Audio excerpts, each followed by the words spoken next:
What is your perspective on what people believe about overnight success? It's not real. Yeah. Not many things are an overnight success. Like, I bet the percentage of things that are actually a real overnight success is like very low in the whole world, right? Most things are a journey, or most things have evolved. Most things have like happened over time.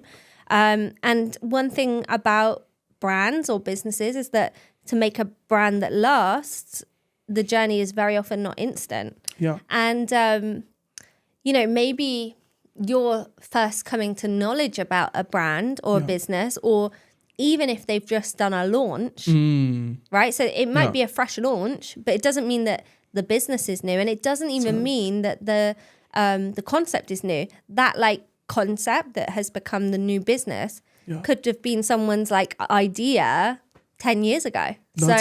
Most like businesses, brands, like anything that happens, it usually is like a seed, an idea, a thought way before it's ever become a success.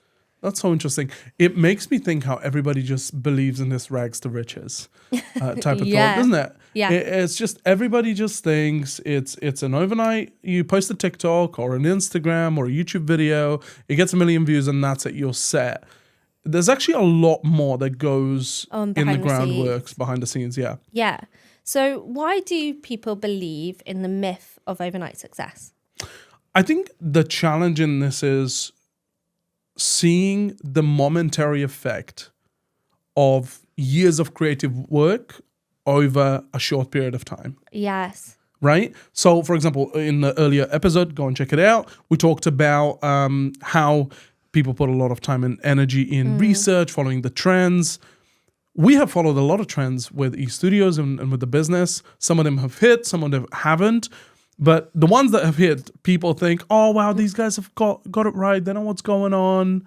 We don't. Actually, we're doing a lot of trial and error in the background to figure out what is the feedback loop that made it successful, to then keep and doubling down on that. Yeah, there's like a lot of learning for everyone who's successful. Yeah.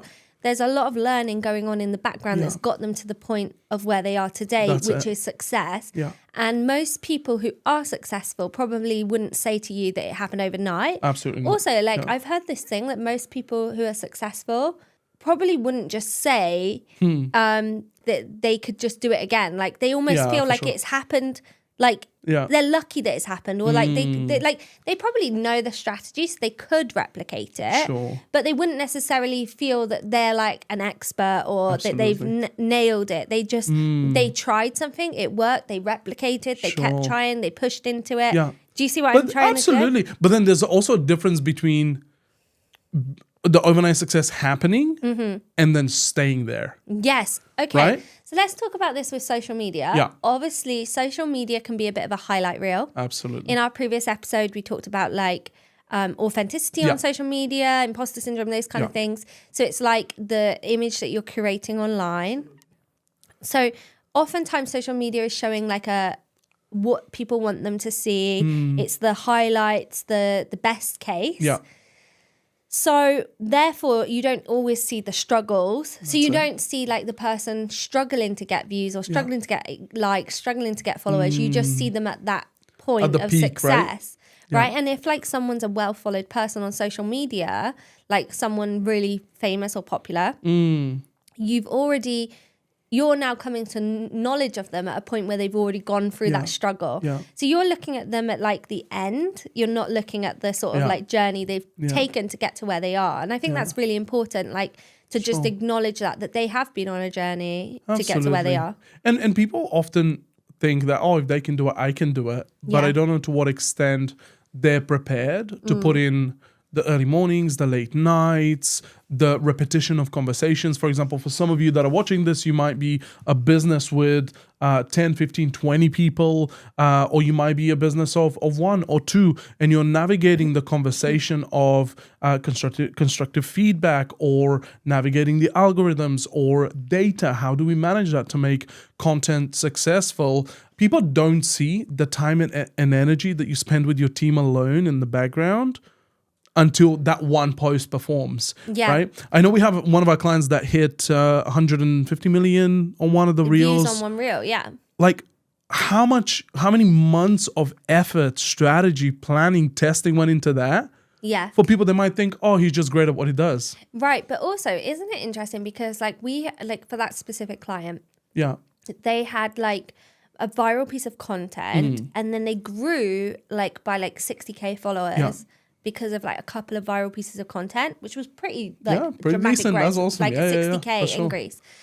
Yeah. But then sometimes what people think is then that will just keep happening. Yeah. Like every reel's It's going to bring an expectation, right? Every reel's going to bring them 60K new followers. Well, it doesn't always happen that way, right? So I think like there's the myth of overnight success, and there's also the myth of, I don't know, almost like everything's going to keep happening in that way. But there's many reasons why it won't keep happening in that way, or reasons why maybe it will fluctuate. And I think like social media is a little bit of a game. Like I want to say that. Absolutely. It is a bit of a game. Yeah. Because you have to realize that it's always changing. The heartbeat monitor, right? Yeah. You've got the up, you have the down, you have the valley period sometimes. And we're going to do like an episode later down the line talking about like the algorithm. You know, people think of the algorithm like it's like this big evil thing. And we're going to unpack that a little bit. But the reality is one thing is that you are, as a business brand or individual on social media, you're kind of like, you are competing for attention, as we've sort of mentioned in the past. You're competing for attention with other people on social media, trying to get attention. Sure. You're trying to stop the scroll, right? So everyone's scrolling through their content, they're scrolling on their phones. They're like, they've only got a finite bit of time. And you want to command that attention, grab that attention whilst people are on the platform and push them wherever you want them to go. Like for our clients who tend to be service-based businesses, they're going to try and push them somewhere.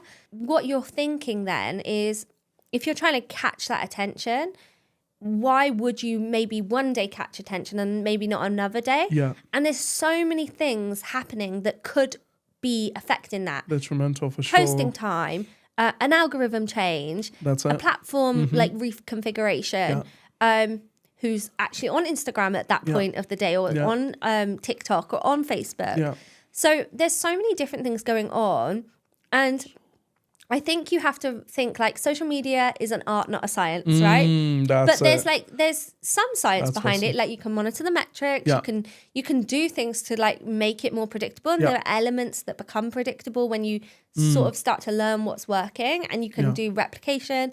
But it is an art, not a science.